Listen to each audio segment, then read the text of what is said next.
Bienvenidos a todos al segundo día del Congreso de APRESID Sustentología. Espero que le estén pasando bien. Antes de arrancar y contarles la dinámica, les pido por favor que silencien los celulares, que hagan silencio durante la presentación. La dinámica va a ser la exposición de los disertores, después va a haber un espacio de preguntas, así que cuando lleguemos a ese espacio vayan levantando la mano y yo les voy alcanzando el micrófono. El taller que vamos a ver hoy es si son posibles los cultivos de servicio para maíces tempranos.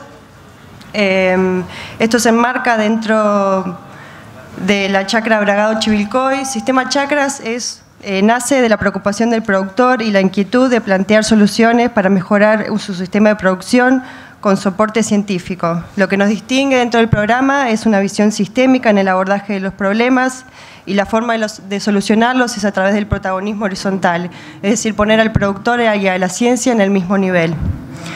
Buscamos como fin identificar, generar y optimizar sistemas agropecuarios competitivos, sustentables en una región definida y formar recursos humanos.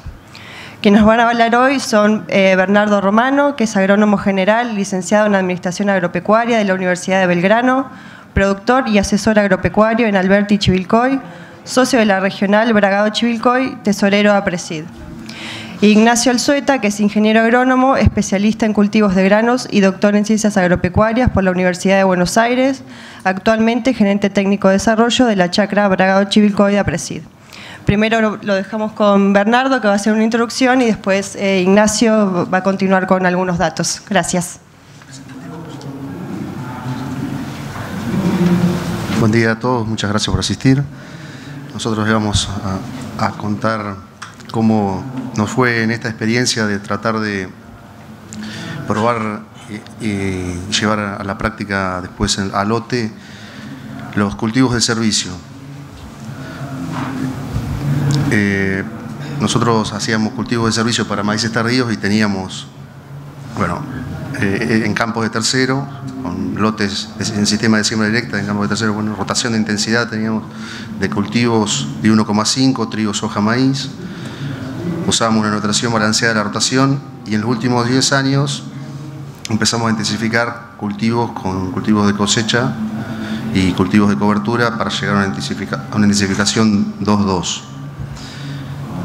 Entonces nuestra experiencia con maíces tardíos las tratamos de llevar a los maíces tempranos para ver si podían llegar a andar en ese lapso tan corto entre la cosecha de la soja de segunda y la siembra del maíz. Entonces, ¿qué nos pasaba en estos maíces?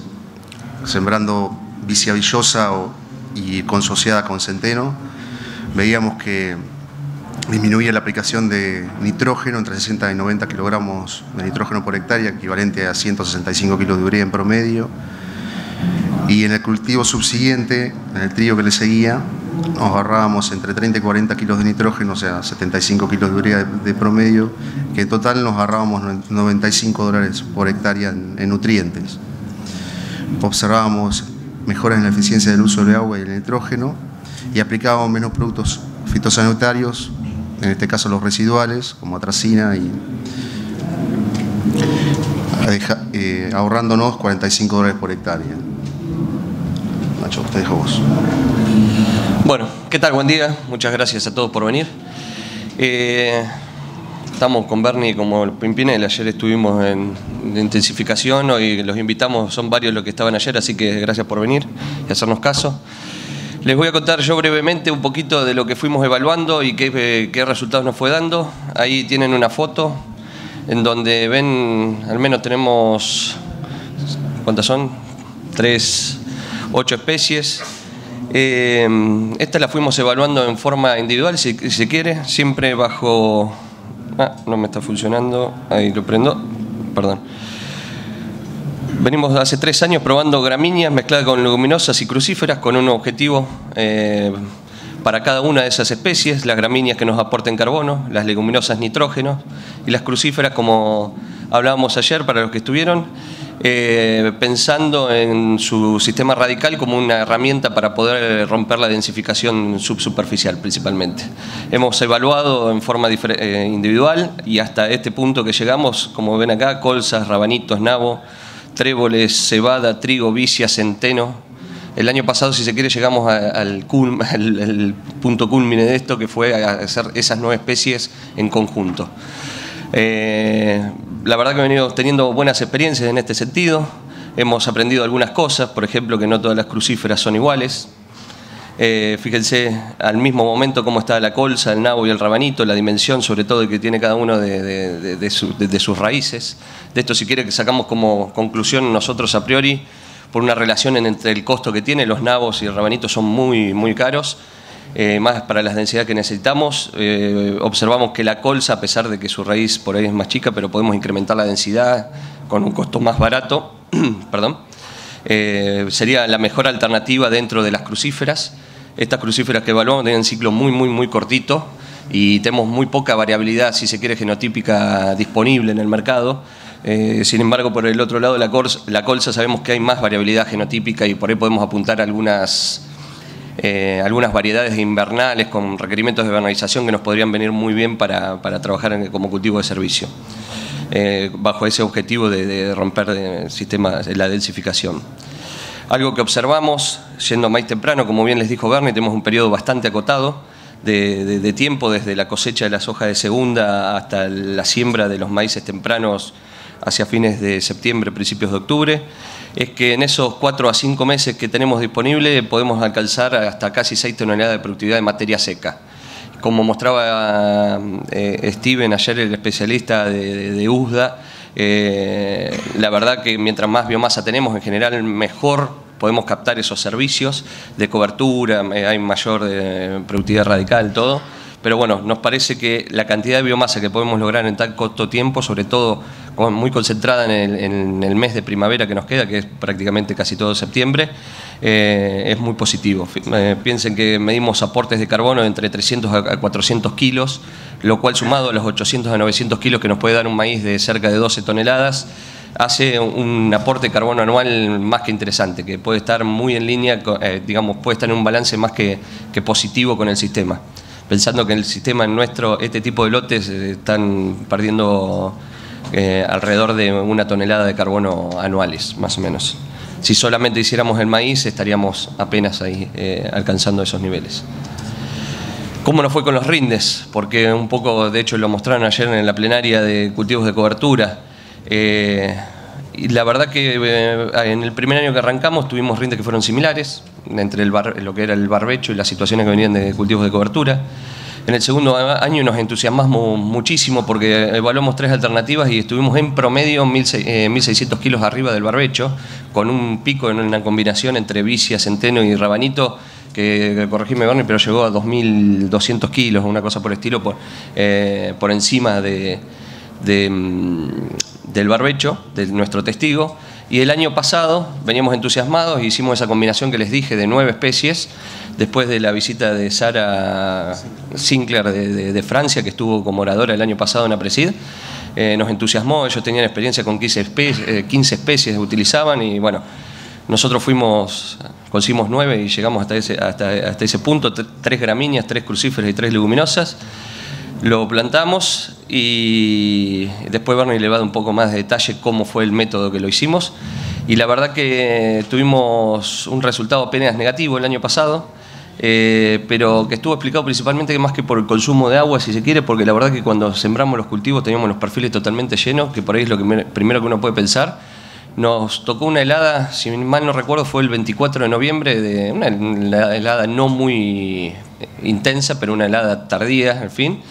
Creo que fueron de 2 grados en casilla aproximadamente, pero el cultivo estaba en B7 y la verdad que sobre el cultivo de cobertura, como es esperable con tanta cobertura, el efecto de la helada fue fulminante prácticamente. Las 7 hojas que tenía en ese momento, expandidas, totalmente expandidas, las que estaban apareciendo, la verdad que las perdimos todas. Y sumado que eso ocurrió, como les dije, a mediados hacia fines de noviembre, se cortó el agua y por lo tanto todas las hojas nuevas que salieron, porque la verdad tuvimos muy poca pérdida en el stand de plantas, no pudieron crecer las hojas compensando el área foliar y la veíamos realmente un cultivo más petizo quedó y con menos área foliar. Algunos de los que veo por acá nos visitaron en algún momento y lo observaron.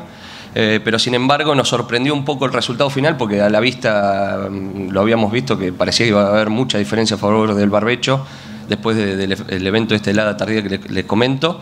Y bueno, realmente nos sorprendió porque quedó solamente 500 kilos por debajo. O sea que, si se quieren, como aprendizaje de esta última campaña fue, si nos pasa una helada tardía, algo que no podemos tener en cuenta, realmente, obviamente, en estos cultivos que tenemos mucha cobertura, el efecto puede ser grave. ¿Qué otros efectos venimos observando en estos ensayos? Muy resumidos, se los cuento. Medimos nitrógeno en R1 en maíz, por ejemplo, y encontramos en el suelo 25 kilos más disponible aproximadamente.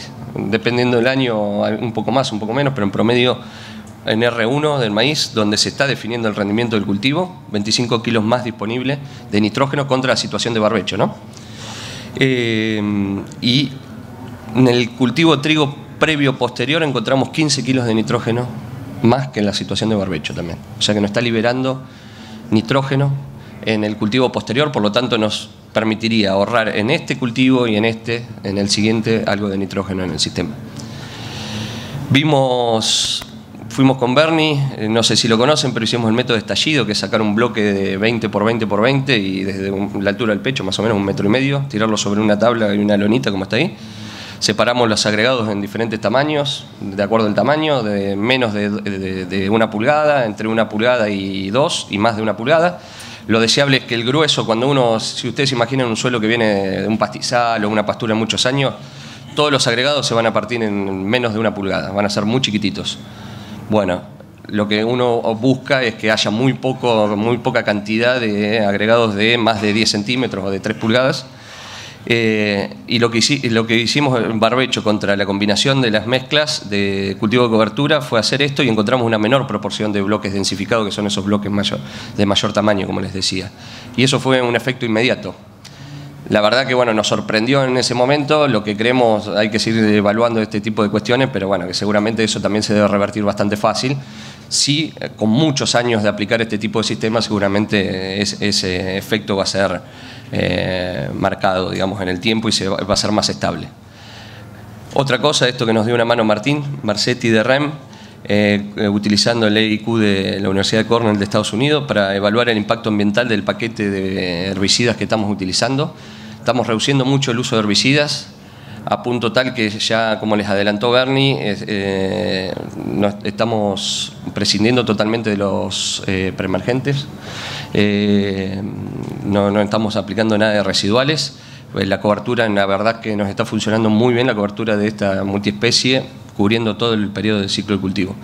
Y como ven acá, esto es en el ensayo y a nivel de lote ya lo empezamos a evaluar también, haciendo siembras aéreas con avión de bici al voleo, donde redujimos aún más el uso de herbicidas, pero fíjense que estamos bajando a 3 veces por lo menos el impacto ambiental. Y bueno, vinculado con el taller de ayer, les voy a contar de una experiencia que venimos teniendo. Tengan en cuenta que una pastura está intensificando, tiene un cultivo vivo el 100% del tiempo, se apagó, ahí estamos. Una rotación de tercio, que es lo que más difundido está en la zona, ocupa el 50%. Con un doble cultivo llegamos hasta un 70%, o sea, doble cultivo, por ejemplo, arveja, maíz, trigo, soja, por decir un ejemplo. Y en esta rotación que venimos viendo, les voy a mostrar desde el 1 de junio del año pasado hasta la cosecha del maíz de este año. Hicimos trigo, soja de segunda, se sembró al voleo con avión la vicia y se sembró en vivo sobre la vicia esa el maíz temprano. Llegamos a un 90% de tiempo de ocupación. La verdad, un valor que cuando lo calculamos el otro día con Bernardo nos sorprendió mucho y gratamente dijimos, no estamos tan lejos de una pastura. Porque, sobre todo acá, porque antes de la madurez fisiológica de la soja teníamos establecida la vicia y sembramos el maíz arriba de la vicia viva. Por lo tanto, teníamos raíces trabajando todo el tiempo, que es lo que estamos buscando. Así que bien. Los paso de vuelta con Bernie, que les cuente un poco más él en detalle cómo fue las experiencias que venimos teniendo, de cómo estamos interrumpiendo, en qué momento tomamos la decisión de interrumpir los cultivos y de qué manera lo estamos haciendo. Venimos trabajando un poco en eso, así que muchas gracias. Gracias, Nacho. Bueno, al principio interrumpíamos los cultivos en forma química, después empezamos a usar el rolofaca, pero ¿qué pasaba con estos dos métodos? Que acortábamos el tiempo del cultivo, por ende la generación de carbono, de materia seca, que era lo que nosotros queríamos para el suelo, y a su vez teníamos pocas horas de siembra útiles durante el día, porque todo ese rastrojo, cuando está muy húmedo, hace que la sembradora no funcione bien. Empieza, yo digo siempre en criollo, parece una champion, porque arrastra todo. Entonces teníamos entre 5 y 7 horas de siembra por día. Entonces el año pasado se nos ocurrió probar sembrar sobre el cultivo vivo, y conseguimos un muy buen aporte de materia seca, cercano a las 6 toneladas, que es donde está el mayor aporte también de raíces y de nitrógeno por parte de la vicia, y la verdad que funcionó bárbaro. Y digamos que se puede sembrar en cualquier momento del día, con humedad, sin humedad. La transitibilidad de la sembradora es muy buena, y a su vez mejora la operatividad de la sembradora, porque uno si quiere podría sembrar todo el día, porque ese rastrojo está muy lábil, es muy fácil de cortar, y a su vez el suelo está en unas condiciones óptimas para la siembra, muy esponjoso. Buenas tardes para todos. Acá le paso el video de un cultivo vivo, multiespecies, 9 especies de 3 familias. Estamos sembrando maíz para 150 quintales por hectárea, sin aplicación de productos fitosanitarios, con menor uso de nitrógeno, porque las leguminosas, que en este caso son 3, aplican el 70% del nitrógeno que requiere el cultivo de maíz, dejando un balance positivo de carbono en el suelo con el aporte de las gramíneas, en este caso trigo, centeno y cebada, revirtiendo la densificación de las maquinarias y del mal manejo anterior con crucíferas, en este caso nabo forrajero, rabanito forrajero y colza. Este ensayo es para la chacra de Bragado Chivilcoy. Acá estamos con los 2 GTD de la chacra, 2 cracks, Nacho Alzueta y Mauri Batafarano. Y bueno, contentos, felices de que haya salido bien el ensayo, de que la sembradora funcione. Vamos a marcar un antes y un después en la siembra, en la sustentabilidad de los sistemas, sin lugar a dudas. Buenas tardes para todos.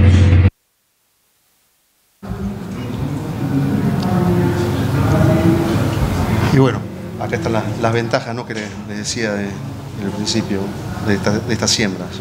Mayor duración del ciclo, mayor cobertura, mayor supresión.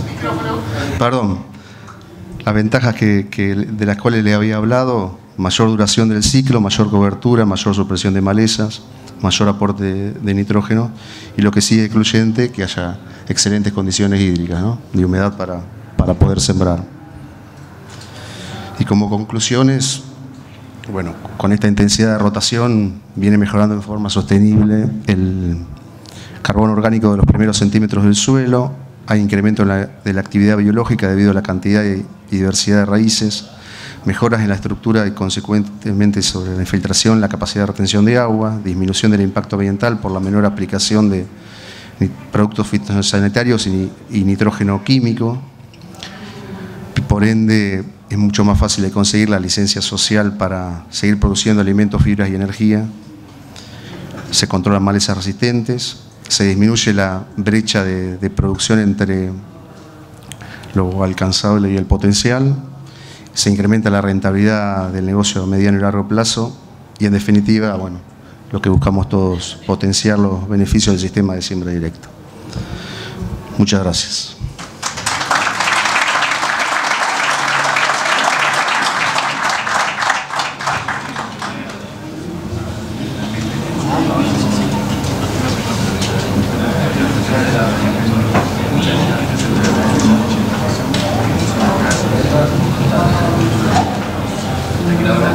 Hola, ahí estamos. Bueno, pasamos a un espacio de preguntas. Vaya levantando la mano.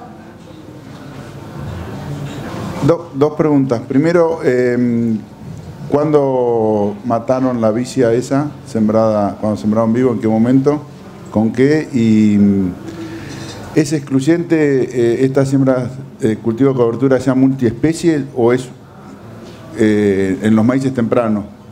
No. ¿O se puede hacer con una de 2 especies nomás?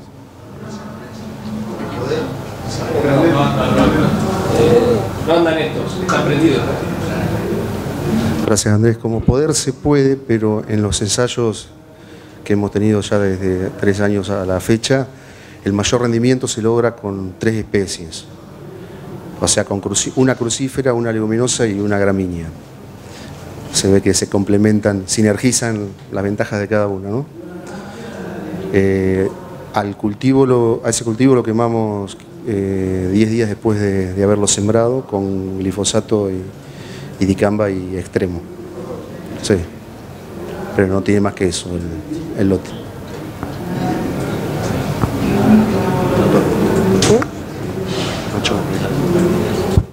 Ya que estamos. No, primero, Bernie decía que están los cracks, un Mauri que anda por ahí. El que es un crack es él. Lo habrán visto en la pasión que le mete a esto en el video.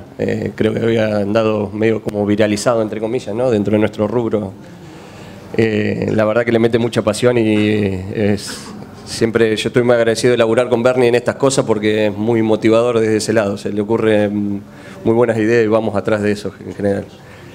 Respecto a lo que decías, Andrés, como para sumarle si querés, tenemos experiencia de hacer lo mismo sobre vicia pura, por ejemplo, por ahí mezclada hasta con trigo guacho que dejamos de la campaña anterior, directamente sembrando. Como también por ahí hay muy buenas experiencias que hemos tenido pasando el rolo y sembrando inmediatamente o dejando algunos días, que es la manera por ahí capaz de, si querés, ahorrarte después la aplicación esa. No sé si... ahora...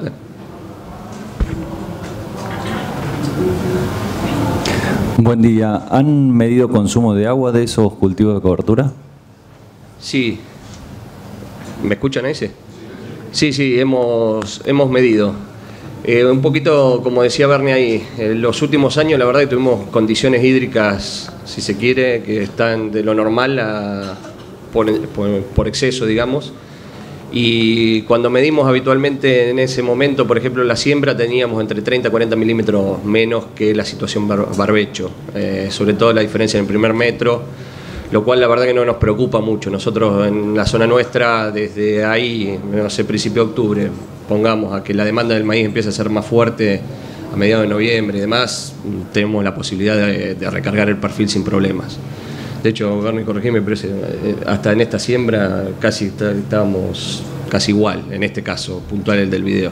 Pero los años que hemos medido, 30, 40 milímetros. Pero hay que tener muchísimo cuidado porque si nos pasó sobre el mismo ensayo ir a maíz tardío y no lo interrumpimos a principios de noviembre, lo interrumpimos a mediados, hacia fines de noviembre y teníamos casi 100 milímetros menos. Y después con la seca que vino, que no hubo lluvia, se notó muchísimo el efecto. Nacho, Bernie. La siembra de la vicia o de las mezclas, y específicamente lo de las mezclas, ¿la pudieron hacer con avión o las hicieron con sembradora? O por ahí que expliquen un poco cómo fue la siembra. Bernie, que esa es una. Es el especialista. Y después la segunda. ¿Han hecho pruebas de siembra, por ejemplo, con la soja ya en verde? Es decir, a entrar con una máquina de arrastre todavía con el cultivo de soja verde antes que cierre el surco, ¿alguna experiencia de ese tipo? Gracias, Betty. No, con respecto a la última pregunta,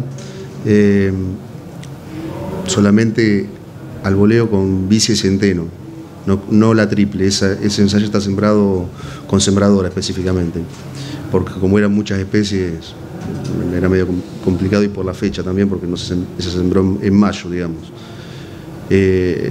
Poder se puede hacer, hay que acomodar la logística de cada uno con una buena mezcladora grande y para poder llevar al avión o a la altina para hacerlo en ese momento, ¿no es cierto? Pero yo creo que una vez que se aceite con respecto a las empresas que nos proveen a nosotros y uno con herramientas, el productor con herramientas adecuadas, no va a haber problema.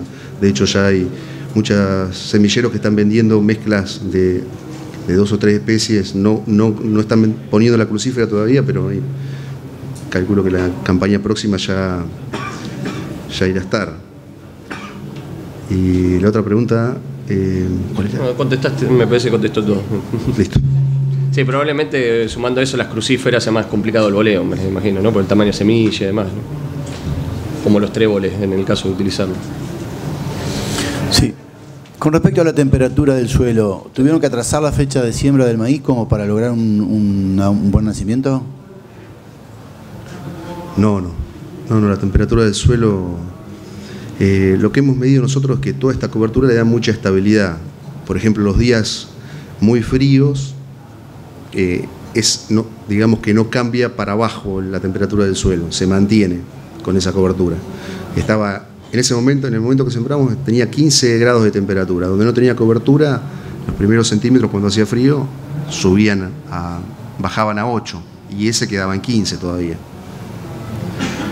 Que pasa lo mismo en el caso de la siembra, es muy similar a lo que pasa con las siembras profundas. De hecho, bueno, más adelante, durante el cultivo, la gente de Chacabuco, los chicos de la región de Chacabuco también midieron temperatura con mucha cobertura y no variaba con respecto a donde no había. Así que bueno, es una ventaja más. O sea, también ayuda cuando hace mucho frío. En el caso, por lo menos en nuestra experiencia, lo que hemos medido.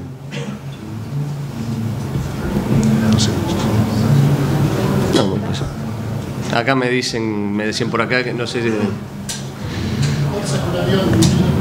que colza con avión funciona muy bien, así que bueno. Vamos a tratar de probarlo entonces. Muchas gracias por el dato. Sí, buen día.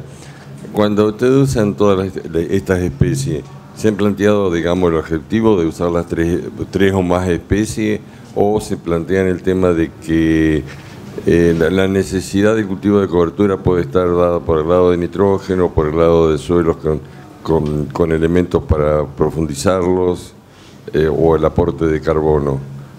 No sé si está claro lo que pregunto. La idea de utilizar los tres grupos, o sea, las tres especies, es un poco como planteamos hoy, ¿no? Que la gramínea nos aporte el carbono, o sea, hacer algo complementario entre las especies, apuntando a mejorar la calidad, si se quiere, del suelo y del sistema, ¿no? El carbono por las gramíneas, el aporte de nitrógeno de las leguminosas y las crucíferas, en lo que les he explicado hoy de tratar de romper la densificación que por ahí tenemos en algunos lotes en los horizontes.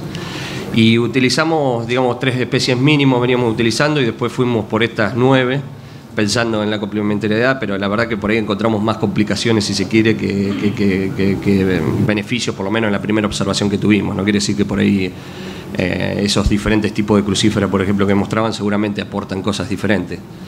Me parece que hay que trabajar más sobre eso. No sé si le respondo un poco lo que... Sí, o sea, si por ejemplo te das cuenta que en el suelo no tenés problema de compactación del suelo, ¿por qué usar una crucífera? En ese caso no habría necesidad. Si tu objetivo sería, por ejemplo, control de malezas o transportar fertilidad entregada lentamente en el próximo cultivo. Sí. Comparto totalmente su visión. Si hay que elegir la especie de acuerdo al servicio que uno quiere que le dé. Al diagnóstico, lo que estás haciendo. Estamos de acuerdo. Nosotros en este caso estábamos buscando que nos dé esas 3 situaciones. Estábamos trabajando en lotes que, si bien como viene Bernardo trabajando desde hace mucho tiempo, este lote puntualmente hace menos tiempo que lo tiene Bernardo, y por ahí todavía está un tanto degradado, y tratando de aportar todas esas cosas, de romper densificación, de aportar carbono para elevar materia orgánica y aprovechar el aporte de nitrógeno, por supuesto, para el siguiente cultivo. Sí, el tema es que todas estas tecnologías me parecen bárbaras, y creo que hay que ver cuánto se pueden traspolar hacia otras regiones, porque a veces no todos tenemos a lo mejor la posibilidad de estar en un ambiente como el de ustedes, que tienen suelo, no sé, no desconozco, pero supongo que será suelo clase 2 o algo así, con un régimen de lluvia bastante estable, alrededor de los 1000 milímetros y temperaturas más cálidas. A veces. Nosotros estamos a veces en otras zonas en el cual tenemos limitantes un poco en algún momento de lluvia, o tenemos temperaturas más bajas, o sea, no sé si está claro lo que estoy expresando, ¿no? Sí, por supuesto que esto hay que evaluarlo en cada uno de los ambientes, cómo se adapta.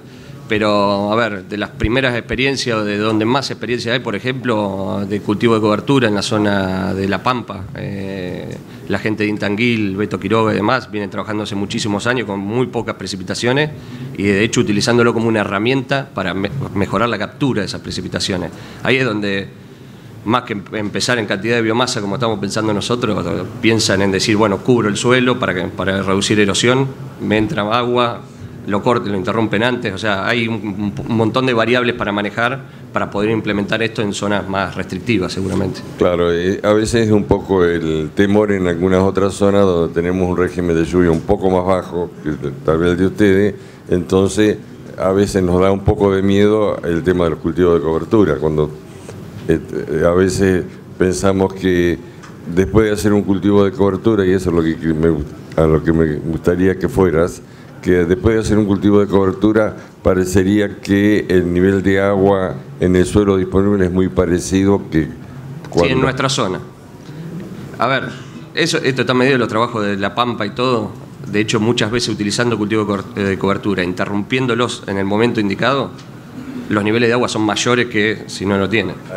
A eso digo, exactamente. Pero la clave ahí es el manejo, ajustar el manejo de todo eso y nada, tratar de aprovechar toda la información que hay ya generada y disponible y adaptarla al ambiente en el que estén trabajando ustedes puntualmente, me parece.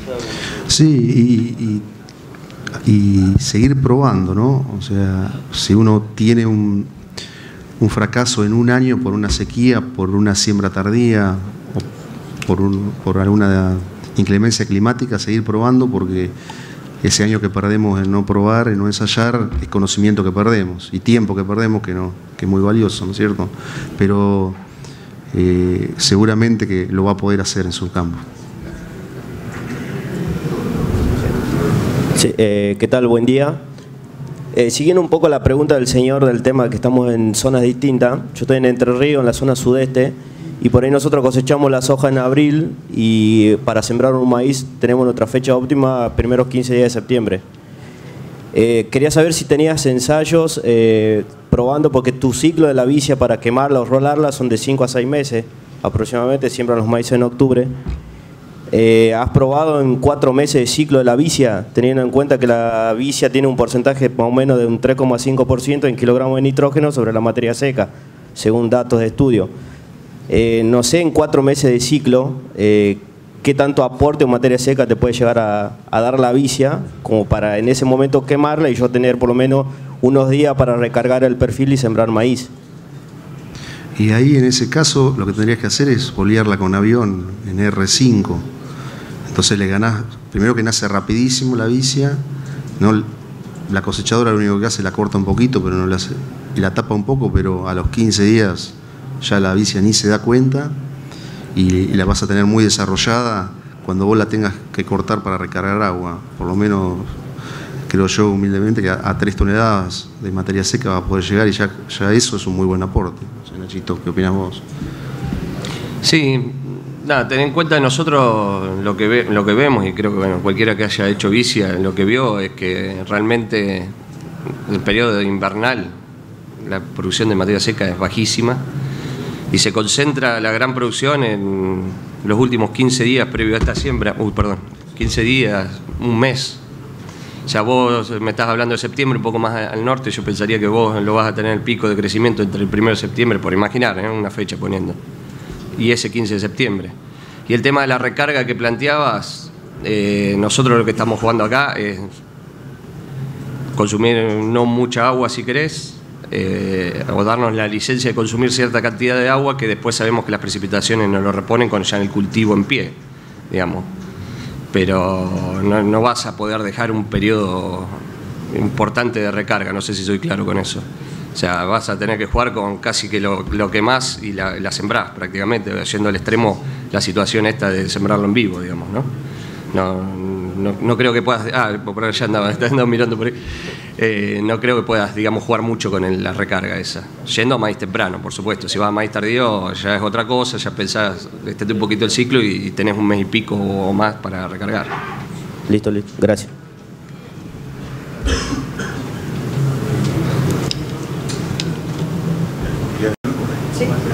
No, para que no me quedó claro, ¿cuándo fue que cosecharon la soja y en este ensayo que sembraron la vicia, en qué fecha? ¿Y cuándo sembraron el maíz? La vicia la sembraron con avión. ¿El de siembra verde? Sí. Te digo, en los ensayos todo con sembradora y sembrado alrededor de fines de mayo, principio de junio en los 3 años. ¿Y llegan a esa cantidad de materia seca? A mediados de septiembre, principio de octubre. Ajá. Después la soja segunda con sembradora, sí. Y llegan bien. Nosotros le mostramos niveles de producción entre 4 y 6 toneladas. De 4 fueron años que lo quemamos a mediados de septiembre, que alrededor del 15 y 16, creo que fue el primer año. Los 2 primeros años que lo quemamos ahí y le alcanzamos esos niveles de 4 a 4 toneladas y media de materia seca, depende de la combinación de especies que teníamos. Y es ahí llegamos en esto, siendo el día muestreando la biomasa el día que sembramos, que fue el 4 de octubre, si mal no recuerdo la fecha. Sí, sí. Ahí es donde se mandó el tuit ese famoso. Ahí se mandó el famoso, nos viralizamos. Te hago una pregunta por acá primero y ahora te alcanzo.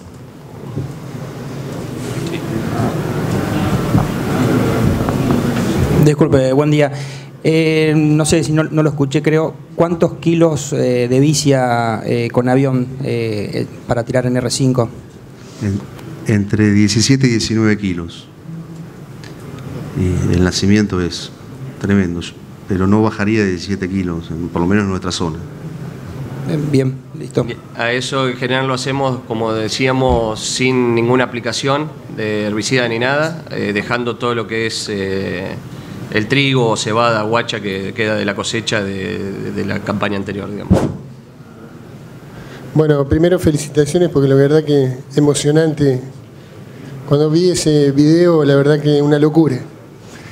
La siembra sobre eso verde. Bueno, contestando al colega ahí, que creo que para nosotros en Santa Fe, que sembramos el 1 de septiembre maíces de primera, hay que buscar no una OIP, sino una primavera estival sembrada tarde sobre soja o qué sé yo. Yo sembré colza en febrero sobre maíz de primera y está muerto sola la colza y eso va a girasol, sin barbecho y no hay malezas abajo. Entonces, por ahí hay que probar con las mismas especies o con otras especies fuera de fecha, o un melilotus, qué sé yo, arriba de una soja abuelo sembrada en febrero. Y bueno, ese va a haber que quemarlo seguramente o se va a morir solo.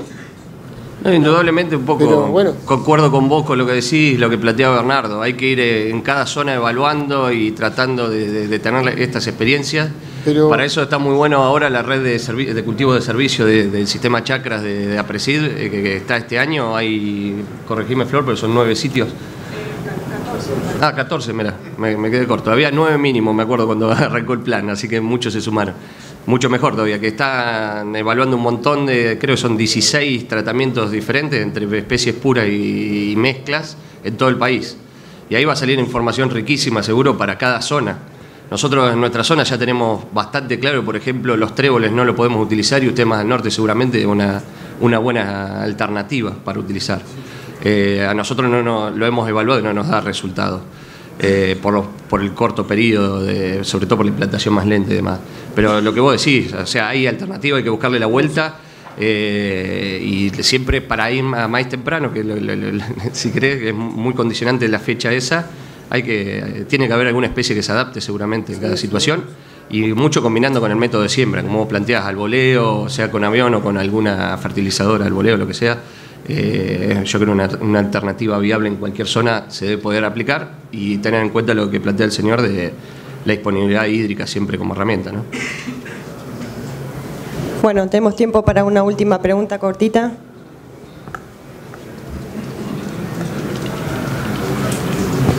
Hago 2 preguntas entonces. No, ¿qué tipo de herbicida o cómo limpian el lote cuando arrancan la siembra de vicia? Algún tema ahí de herbicidas, si pueden comentar algo. Y segundo, nosotros sembramos vicia en soja, levantó como 20 centímetros y cuando la cosechamos le costó muchísimo seguir adelante. Si tuvieron alguna experiencia de eso cuando la cortan con la cosechadora o nos pasó a nosotros nomás. Sí, bueno, en siembras al voleo no aplicamos productos fitosanitarios directamente. En las siembras con sembradora de estos ensayos limpiamos el lote con glifo premium y extremo, nada más que eso. Con eso queda bien limpito el lote y seguimos, y después el cultivo de servicio cubre las malezas, las ahoga, las que pueden llegar a crecer de ahí en más. Sí, para sumar a eso, ten en cuenta que estos lotes que estamos ensayando están muy intensificados, por lo tanto las malezas la verdad que vienen por todo, sea cultivo de servicio o cultivo de grano, tanto cultivo de grano, la verdad que el efecto cobertura, si se quiere, es la mejor herramienta que tenemos para manejar las malezas. Por eso es que no tenemos muchas malezas problemas ni demás. Pero en general, como dice Bernardo, con glifo, con algún hormonal mezclado, y después se va a la siembra, respetando los tiempos de carencia en algunos casos, o bueno, algunos otros que no tienen mucho problema, con el fluroxipil, me parece, ¿no, Bernie? Que no tiene problema después de la vicia, eso es lo que utilizamos un poco para resetear, si querés, entre comillas, el lote. Así que bueno, no sé si, no me acuerdo qué otra cosa habías preguntado.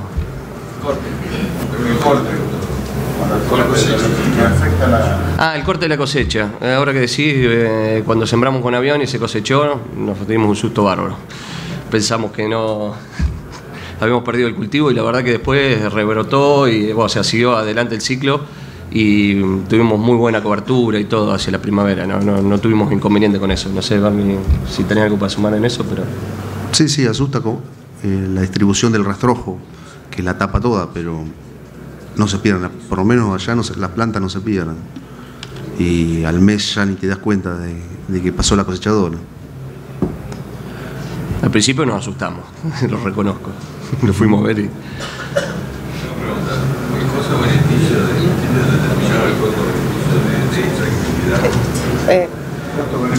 Última preguntita, Está preguntando el costo-beneficio de...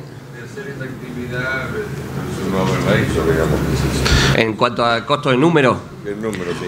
Y mira, cuando vamos, tenemos bastante visto, un poquito Bernie mostró algunos números, pero cuando vemos maíz tardío, sobre todo, la comparación contra el precio, o sea, el precio de implantación, interrupción de la vicia y contra el precio de todo un barbecho químico, que hay que entrar entre 2 veces mínimo, más preemergente, más lo que te hace ahorrar de nitrógeno, tenemos una buena reducción de costos.